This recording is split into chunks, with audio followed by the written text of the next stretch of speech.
बिस्मिल्लाहिर्रहमानिर्रहीम। अस्सलाम वालेकुम नाज़रीन, मैं हूं एडवोकेट इजाज़ अहमद नवाब और आप देख रहे हैं मेरा यूट्यूब चैनल कानून की दुनिया। 26वीं आईनी तरमीम का बेसिक पर्पस पूरा हो चुका है। 27वीं आईनी तरमीम की बुनियाद रख दी गई है।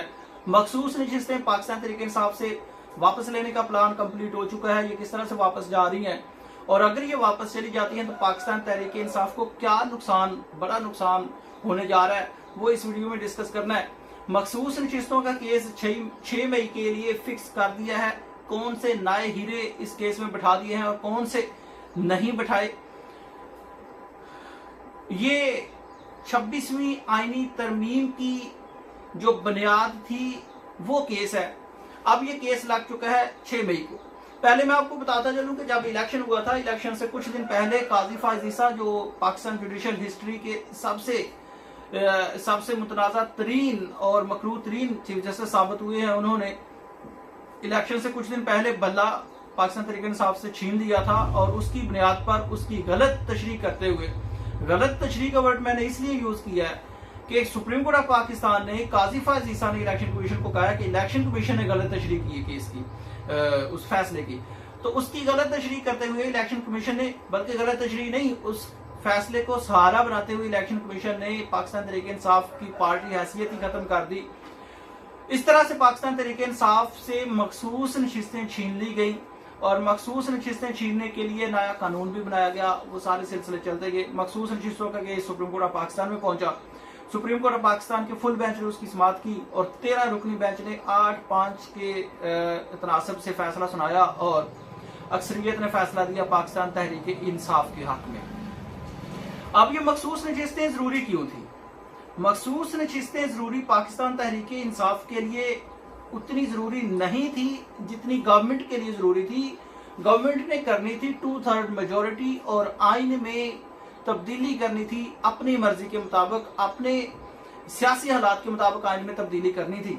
और अगर मखसूस नशिस्तें गवर्नमेंट को जाती तो तब्दीली आराम से हो जाती थी क्योंकि 2/3 मेजोरिटी हो जाती थी।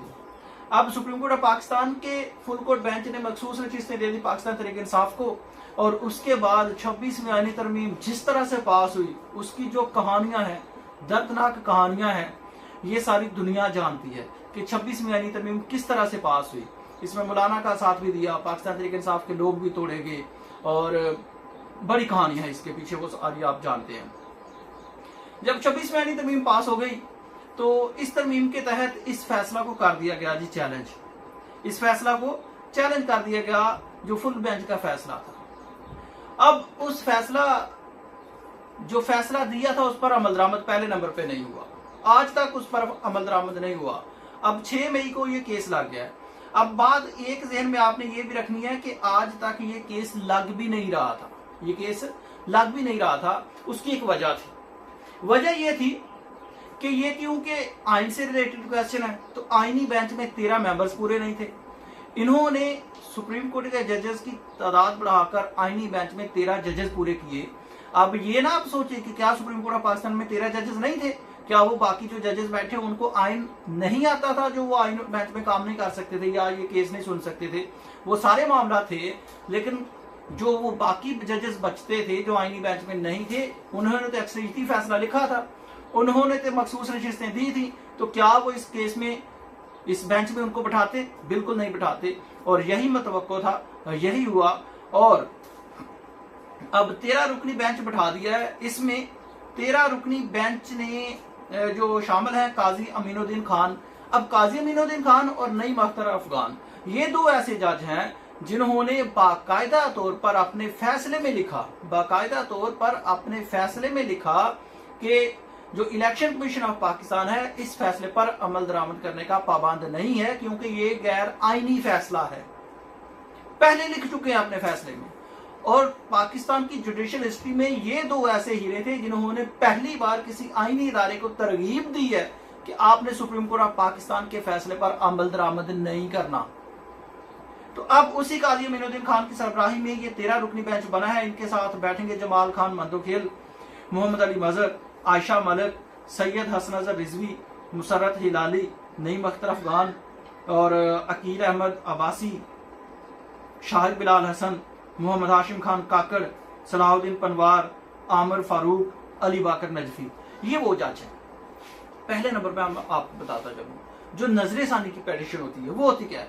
नजर सानी की पिटीशन जिस कोर्ट ने, जिस जज ने फैसला किया होता है वो ही सुनते हैं, और इसका स्कोप सिर्फ इतना है कि क्या फैसला करते वक्त कोई ऐसा फैक्ट रह तो नहीं गया था जो उस वक्त डिस्कस नहीं हुआ था, कोई ऐसा फैक्ट रह तो नहीं गया था जो फैसला करते वक्त डिस्कस नहीं हुआ था, और अगर उसको डिस्कस कर लिया जाता तो शायद फैसला चेंज होता। नजर सानी का स्कोप सिर्फ इतना है। अब यहां पर क्या है, कोई नया फैक्ट नहीं है, कोई नया फैक्ट नहीं है, सारा कुछ सेम है। तो पहले नंबर पर अगर हम इन ट्रू पर्सपेक्टिव देखें तो ये नजर सानी की पिटीशन एक्सेप्ट नहीं होनी चाहिए। और दूसरा, जिस जज ने केस सुना होता है वही जज इसको नजर सानी की पिटीशन सुनता है, क्योंकि इसमें कुछ नई चीजें डिस्कस नहीं होती हैं। अगर कोई चीज रह गई है तो सिर्फ वो डिस्कस करनी होती है, बाकी सारा फैसला वही होता है। लेकिन इस केस में यहां पर क्या हुआ कि जिन जजेस ने ये केस सुना था उनमें से 5 जजेस को शामिल नहीं किया गया है, और वो 5 वो जजेस हैं जिन्होंने मखसूस नशीस्तें पाकिस्तान तहरीक इंसाफ को दी थी। और उसके बाद नए जजेस शामिल किए हैं, इसमें नए जजेस शामिल किए हैं, वो जजेस जो उस वक्त सुप्रीम कोर्ट का हिस्सा ही नहीं थे, उन जजेस को इसमें शामिल कर लिया। अब जिन जजेस को शामिल नहीं किया है, सबसे बड़ी बात, ऑथर ऑफ द जजमेंट को भी शामिल नहीं किया मंसूर अली शाह साहब को। तो इसमें जस्टिस मंसूर अली शाह साहब, जस्टिस मुनीब अख्तर, जस्टिस अतर मेनुल्लाह, जस्टिस शाद वहीद, जस्टिस अरफान सादक, इन 5 जजेस को शामिल ही नहीं किया है। तो मेरा ख्याल है पाकिस्तान तहरीक इंसाफ को 6 मई को जब इसमें पेश हूं तो सबसे पहला जो ऑब्जेक्शन है ये करना चाहिए कि क्योंकि जो 5 जजेस सुप्रीम कोर्ट ऑफ पाकिस्तान में मौजूद हैं जिन्होंने ये पहले केस सुना था, जिन्होंने जजमेंट लिखी थी, उनके बगैर ये केस नहीं सुना जा सकता। और वो लोग जो नए इस केस में एंटर हुए हैं, जो नए जजेस आए हैं सुप्रीम कोर्ट में, नए जजेस आए हैं जिन्होंने पहले ये केस नहीं सुना था, वो ये केस नहीं सुन सकते थे। तो पाकिस्तान तहरीक इंसाफ को पहले ये ऑब्जेक्शन उठाना चाहिए और बाकायदा इस पर एक जजमेंट लेनी चाहिए एप्लीकेशन फाइल करके। उसके बाद जी अब आ जाते हैं कि पाकिस्तान तहरीक इंसाफ को नुकसान क्या होने वाला है। पाकिस्तान तहरीक इंसाफ को नुकसान क्या होने वाला है? पाकिस्तान तहरीक इंसाफ मखसूस नशिस्तें सिर्फ इसलिए हासिल करना चाहती थी कि आइन में, क्योंकि पाकिस्तान तहरीक इंसाफ जानती थी कि आइन में अगर तब्दीली होती है तो किस तरह की होनी है। 26वीं आईनी तरमीम ऐसी तरमीम आई है जिसने पाकिस्तान की अदालतों की रिट बिल्कुल खत्म कर दी है। पाकिस्तान की अदालतें बिल्कुल इस तरह है कि जैसे ना हो। पाकिस्तान की अदालतों का फैसला सुप्रीटेंडेंट अडयाला जेल नहीं मानता। पाकिस्तान की अदालतों का फैसला अडयाला जेल के बाहर खड़ा एक क्लर्क, एक चौकीदार नहीं मानता। पाकिस्तान तहरीक इंसाफ की अदालतों का फैसला एक सिपाही नहीं मानता। पाकिस्तान की अदालतों का फैसला, पाकिस्तान अदालतों की तौकीर, इतनी रिट खत्म हो चुकी है कि बिल्कुल ऐसा है कि जैसे कानून है ही नहीं, खासतौर पर पाकिस्तान इंसाफ के लिए। तो क्योंकि पाकिस्तान तहरीक इंसाफ जानती थी, पाकिस्तान तहरीक इंसाफ दुनिया जानती थी कि 26वीं आईनी तरमीम क्या होनी है। पहली बार ऐसा हुआ है कि जो अदालतें हैं वो एग्जेक्टिव के अंडर दे दी हैं। जज लगाने हैं तो एग्जेक्टिव नहीं, ट्रांसफर करने हैं तो एग्जेक्टिव नहीं। अगर कोई जज फैसला आपकी मर्जी के मुताबिक नहीं दे रहा है, आपकी मंशा के खिलाफ फैसला आता है, तो आप उस जज को आराम से ट्रांसफर करके कहीं और लेके जा सकते हैं। आप उसकी अदालत से केस ट्रांसफर कर सकते हैं। आप अपनी मर्जी का कायम काम चीफ जस्टिस लगा सकते हैं। तो ये 26वीं आईनी तरमीम की जो तबाहकारियां हैं वो सामने है।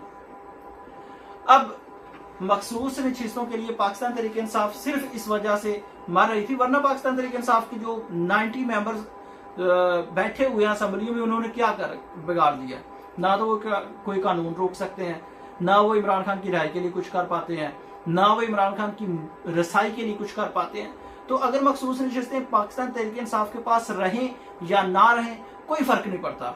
जब मखसूस नशिस्तें पाकिस्तान तहरीक इंसाफ को दे दी गई थी तो 26वीं आईनी तरमीम तो उसके बाद भी पास हो गई थी।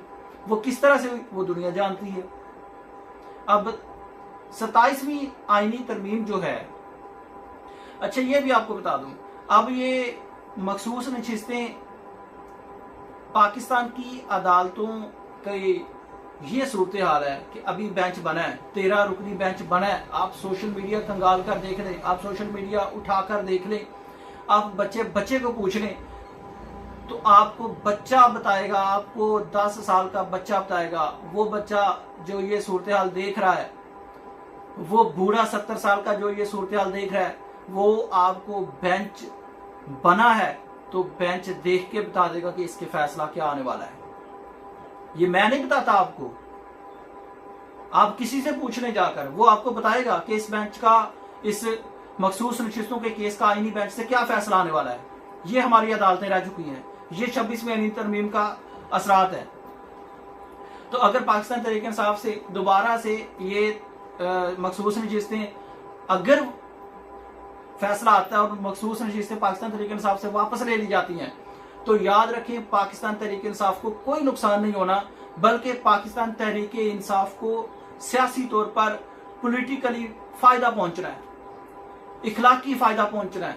पाकिस्तान तहरीक इंसाफ का वोट बैंक बढ़ना है और पाकिस्तान तहरीक इंसाफ के साथ हमदर्दियां बढ़नी है। ये मैं आपको आज बता रहा हूं। लेकिन इसके बाद 27वीं आईनी तरमीम की बुनियाद रखी जा रही है। ये कोई खबर नहीं है, ये कोई इल्जाम नहीं है, लेकिन क्योंकि पहले 4 से 5 बार अदालतों में, वजारतों में ऐसी बात हो चुकी है कि 27वीं आईनी तरमीम की गूंज पहले भी बढ़ी है, तो ऐसा लग रहा है कि इसके बाद 27वीं आईनी तरमीम आने वाली है। मखसूस नशिस्तें जब अगर गवर्नमेंट के हाथ में चाहती हैं तो 27वीं तरमीम भी आएगी। और 26वीं आईनी तरमीम के रिजल्ट क्या है, और अगर कोई कमी रह गई है, अगर कोई छोटी मोटी कमी रह गई है, तो वो 27वीं आईनी तरमीम में पास होगी, पूरी होगी, और वो ऐसी पूरी होगी कि फिर दुनिया देखेगी। अब तक के लिए इतना ही। अपनी राय का इजहार जरूर कीजिएगा। शुक्रिया। अल्लाह हाफिज़।